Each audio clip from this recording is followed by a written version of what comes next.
Good evening and welcome to Sunset News on Sunday, the 5th of November. As always, we bring you the news, community stories, economics, weather and sport. I am Ashwin Berry. In the news tonight, Dean of the Namibian Diplomats, Vilongi Findaka, has described the Heads of Missions Conference as a success and singled out Deputy International Relations Minister Netumbo Nandi-Ndaitwah, whom he said provided leadership throughout the summit.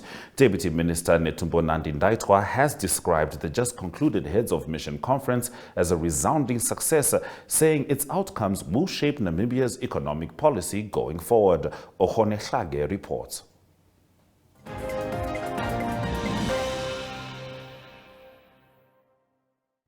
Among many other lessons is dedication and commitment that we are all expected to demonstrate and exhibit at all times. And that was not by words, but by deeds. That for the past 5 days that we spent here, the Honorable Deputy Prime Minister was with us constantly and taking an active part in the preparations. You must give that. I wish also to express our word of thanks to the Executive Director and his team for creating an environment conducive to the discussions that we just had. An environment which led to a fruitful, successful conference that is about to end. I also want to thank you, ambassadors, high commissioners, and our honorable consuls for your insight over the past 4 days. I am certain that the presentation and statement delivered during this conference will continue to inspire and guide our actions and efforts towards addressing issues and concern identified during the past 4-5 days, in fact today is the 5th day, in pursuing Namibia's economic diplomacy for development and prosperity.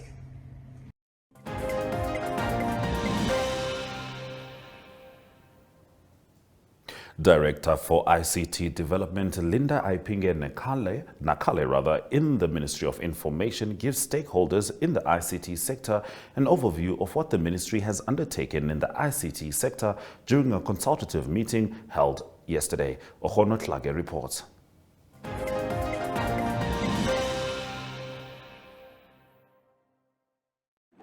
Yes, we also discussed the MDP, the Vision 2030 report that the National Planning Commission was busy with, and they have given, they actually made a presentation in our ICT stakeholders engagement, and they needed input from us just to, to verify the report. Unfortunately, we received minimal comments from the stakeholders, but we have submitted the report already to the National Planning Commission, which will then be presented to Cabinet. So that was one of the issues. The last one probably was, the other one was for us to actually inform you in terms of the multi-purpose community centers of the rural ICT centers in the region, in all the regions. Our colleagues from audiovisual are not here, but we share the list so you know exactly in which regions are these rural ICT centers. And then coupled with that was that the Powercom, I think it was in this very room, last September, if I'm not mistaken, at AG Station now, pledged to actually work with the ministry with regards to the rural ICT center. I'm aware that there was an engagement with our audiovisual directorate. I just indicate that the team is busy really assessing all the rural ICT centers throughout the country to look at the challenges that are there.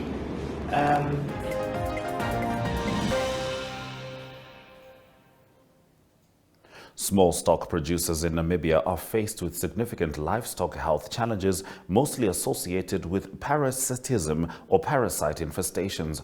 According to Agribank's technical advisor for livestock and rangeland, Erastus Ngaruka, parasites can be classified into two main categories, namely internal and external parasites, and their prevalence is seasonal or depends on the prevailing environmental conditions. He said that, for example, internal parasites include types of tapeworms, roundworms, and flukes, whereas external parasites are ticks, lice, fleas, mites, and flies. Ngaruka said that in addition, parasites are host-specific, meaning their survival or completion of their life cycle is dependent on the availability of a host of organism or animal. He said that other predisposing factors to parasite infestation are related to poor management of the crow environment and the absence of or an inappropriate parasite control schedule, amongst others. According to him, parasite infestation results in huge production and economic losses for small stock farmers in the country. Ngaruka said that parasite infestation can be detected by marked symptoms or changes in animal condition and behavior, as well as through closer inspection of their presence on the body.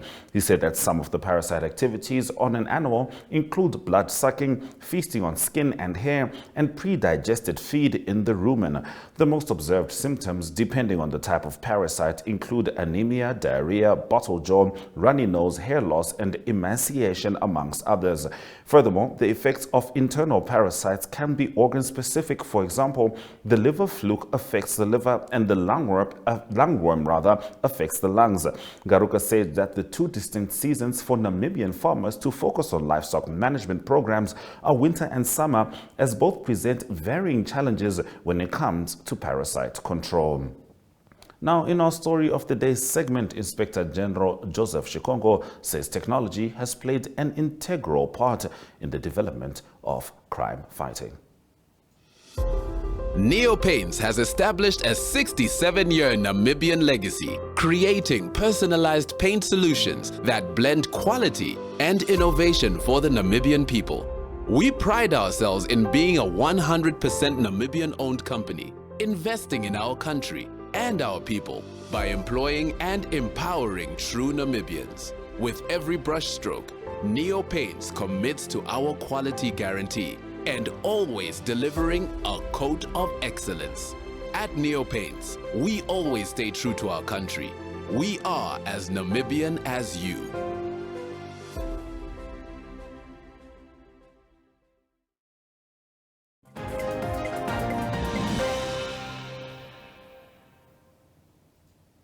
Inspector General Joseph Shikongo, during the 31st anniversary of the Security Association of Namibia, said technology has played an integral part in the development of the security landscape in Namibia. Elizabeth Kleibes reports.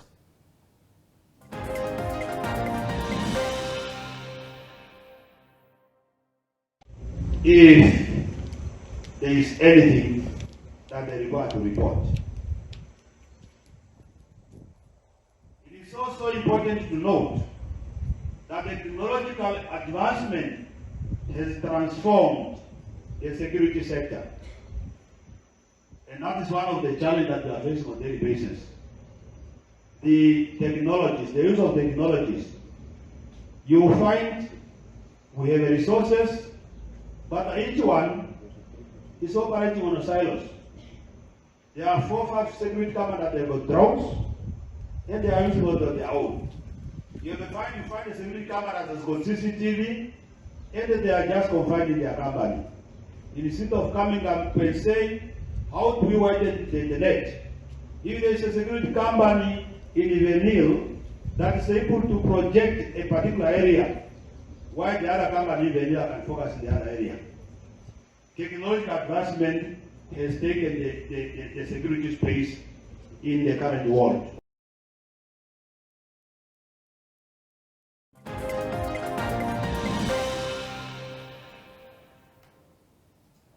Our community talk takes us to Swakopmund after the break.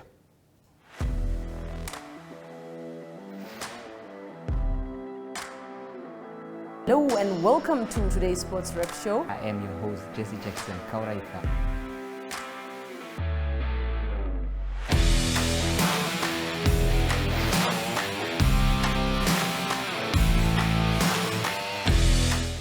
play, Namibia, who had won the toss for the first time on this tour. Good day everyone, time for international sports news, starting off with tennis news, both on the WTA for women's and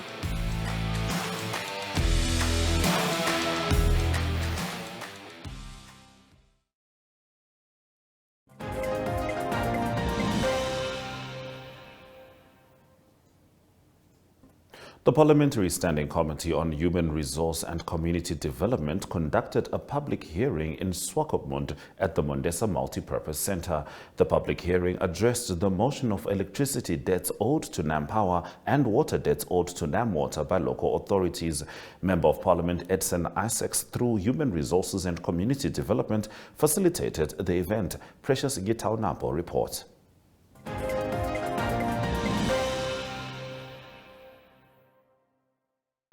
The purpose of the meeting, why we are here, is the Committee on Human Resource. We are a committee of Parliament. Now, in Parliament, there are two motions tabled to write off the historical debts of local authorities owed to the service providers, which is NamWater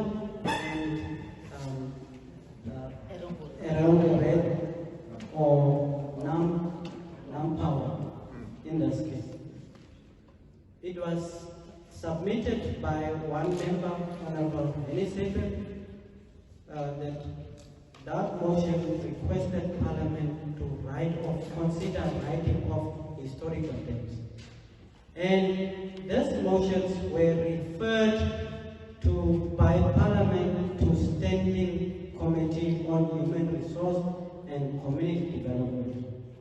And this committee took it upon themselves, because it was referred to us, to gauge around the country inputs from different stakeholders to see how we can go about to write off those debts, and actually to go and find out what is the amount, the magnitude and influence of the debts that we owe to the service providers. That is the reason why we are here. We are a committee on human resources established by the Act of Parliament. So ours is an oversight function. After hearing inputs from the different stakeholders, we are going to present a report to the Parliament, because we have been tasked by Parliament to come and engage the community. And upon tabling the report, Parliament is going to discuss, deliberate, and they are going to make recommendations to the different stakeholders, local authorities, on the way forward. After we have find out all the important information, facts that we have gathered, and on the basis of our engagement, we are going to present those facts to Parliament. Parliament is going to discuss, deliberate, debate, and recommend to the powers that be to implement the decisions of Parliament. That's why we are here. So therefore, feel welcome. Let's engage one another. Let's talk freely. Ours is not here to fight, but to collectively find solutions. So with those few words, feel welcome.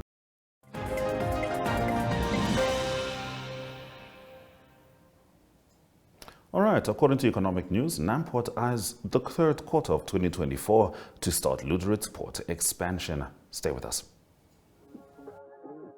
We are so excited to be kickstarting your morning with the entertainment. Everything was happening during this past weekend. Yes. Exciting news. Wow, no, she was killing it already. In my opinion, I don't see anything wrong with him serving the full term.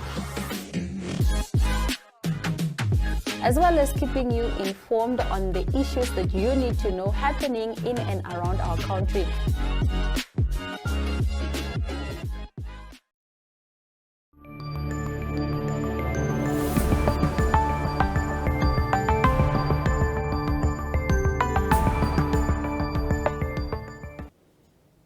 The Namibian Ports Authority is targeting to start port expansion at Lüderitz next year to facilitate the implementation of the country's impending oil and gas developments.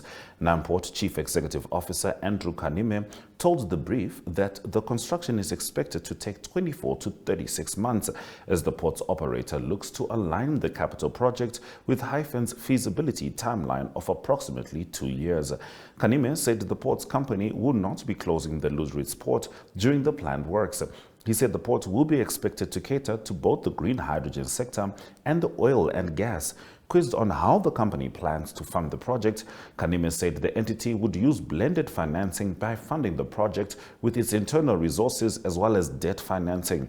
The government signed a feasibility and implementation agreement with Hyphen Hydrogen Energy in May, paving the way to begin the groundwork for the $187 billion Namibian project set to be located in the Namib Desert National Park. This comes as the government seeks to base operations of Total Energies and Shell, which recently discovered oil off the coast of Namibia, to base their operations at Lüderitz and Noordwaalvish Bay. On the gas front, Namibia is on track to achieve its first gas to power from Kudu in 2027. Let's head into the economic indicators.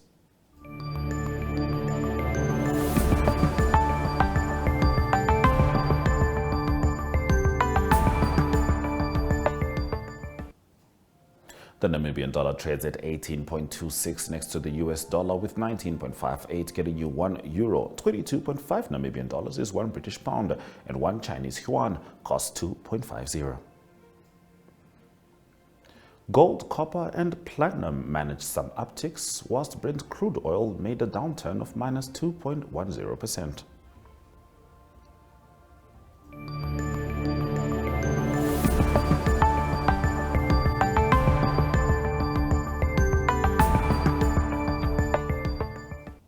In international news, after the break, Hamburg airport closed after a man drove through the gate. Stay with Sunset News. Welcome to What's Cooking, where culinary passion meets expert insights. Somebody must really want to cook and want to cook good food. Immerse yourself in the bustling world of professional kitchens as top chefs create mouth-watering dishes. Join us for in-depth interviews as our host explores the experiences and expertise of our guest chefs. Don't miss out. Tune in to What's Cooking on NTV every Friday at 2100 hours and let the culinary adventure begin.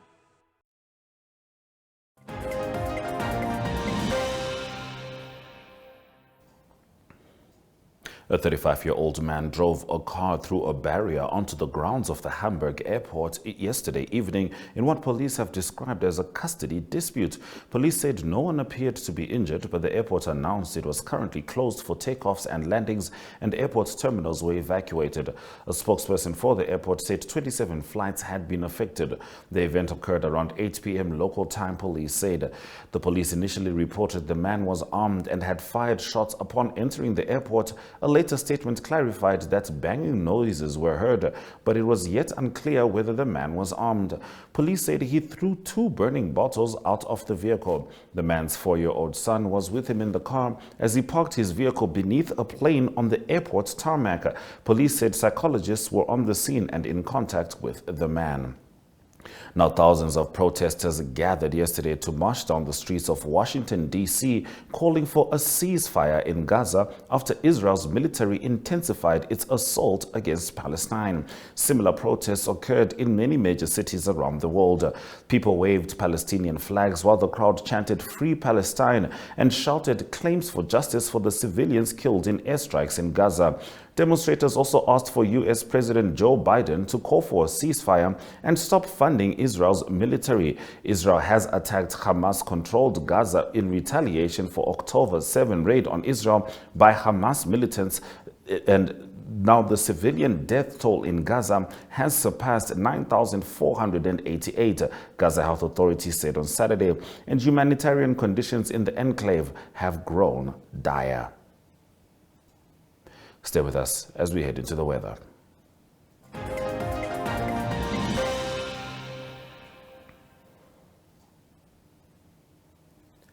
Vinduk, Khobabis, Omaruru, Oshiwarongo, and pretty much everyone across the board can expect partly cloudy conditions, but it is going to be much hotter in Katima Mulilo, also expecting a 37 degrees Celsius maximum.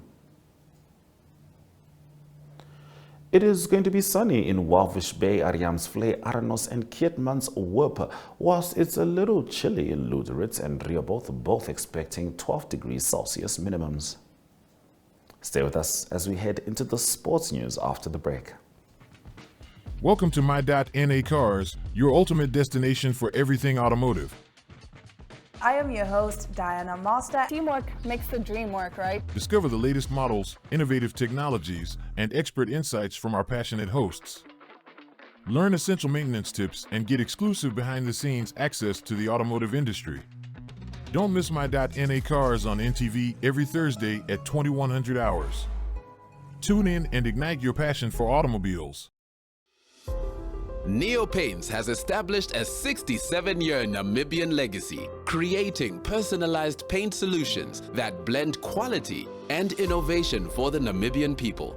We pride ourselves in being a 100% Namibian-owned company, investing in our country and our people by employing and empowering true Namibians. With every brushstroke, Neo Paints commits to our quality guarantee and always delivering a coat of excellence. At Neo Paints, we always stay true to our country. We are as Namibian as you.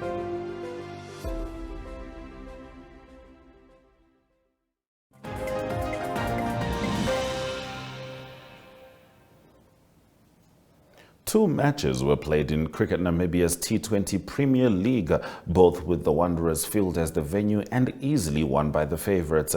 In the morning match, Fintok High School Old Boys scored a 10-wicket win against Trasco United. In the afternoon, CCD Tigers won the toss and elected to bat first against the host club Wanderers. England captain Marley Packer was named World Rugby Women's 15th Player of the Year, moments after they beat New Zealand in the final of the inaugural competition in Auckland on Saturday. Packer has been a force to reckon with in the back row, and she was the leading try scorer in women's Test rugby this year with 11. And Arsenal manager Mikel Arteta said he felt embarrassed and sick after Anthony Gordon's controversial goal in Newcastle's 1-0 home victory over his side, as he gave a scathing assessment of the match officials and the Premier League standards. The goal was allowed after a triple VAR assessment lasting 4 minutes and 6 seconds to check if the ball went out of play, whether there was a foul in the build-up, and for offside. Stay with us as we head into the highlights after the break. Neo Paints has established a 67-year Namibian legacy, creating personalized paint solutions that blend quality and innovation for the Namibian people. We pride ourselves in being a 100% Namibian-owned company, investing in our country and our people by employing and empowering true Namibians. With every brushstroke, Neo Paints commits to our quality guarantee and always delivering a coat of excellence. At Neo Paints, we always stay true to our country. We are as Namibian as you.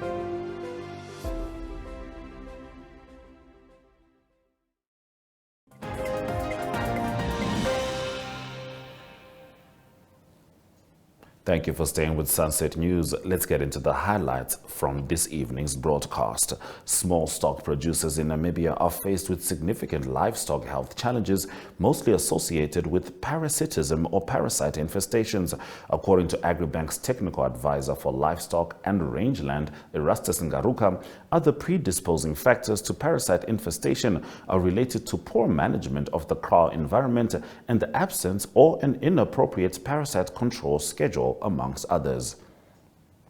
A 35-year-old man drove a car through a barrier onto the grounds of the Hamburg airport yesterday evening in what police have described as a custody dispute. Police said no one appeared to be injured, but the airport announced it was currently closed for takeoffs and landings, and airport terminals were evacuated. And 2 matches were played in Cricket Namibia's T20 Premier League yesterday, both with the Wanderers Field as the venue and easily won by the favourites. In the morning match, Windhoek High School Old Boys took on Trusco United and won. And in the afternoon, it was the CCD Tigers opting to bat first against host club Wanderers. And with that, we have come to the end of the broadcast. Make sure you join Sunset News on Facebook on all NMH platforms, as well as on our website, oneup2.com. Sunset News also screens on DSTV channel 285 and GoTV channel 25 every weekday from 7:30 p.m. to 8 p.m. My name is Ashwin Berry. This has been Sunset News. Don't end your day without us.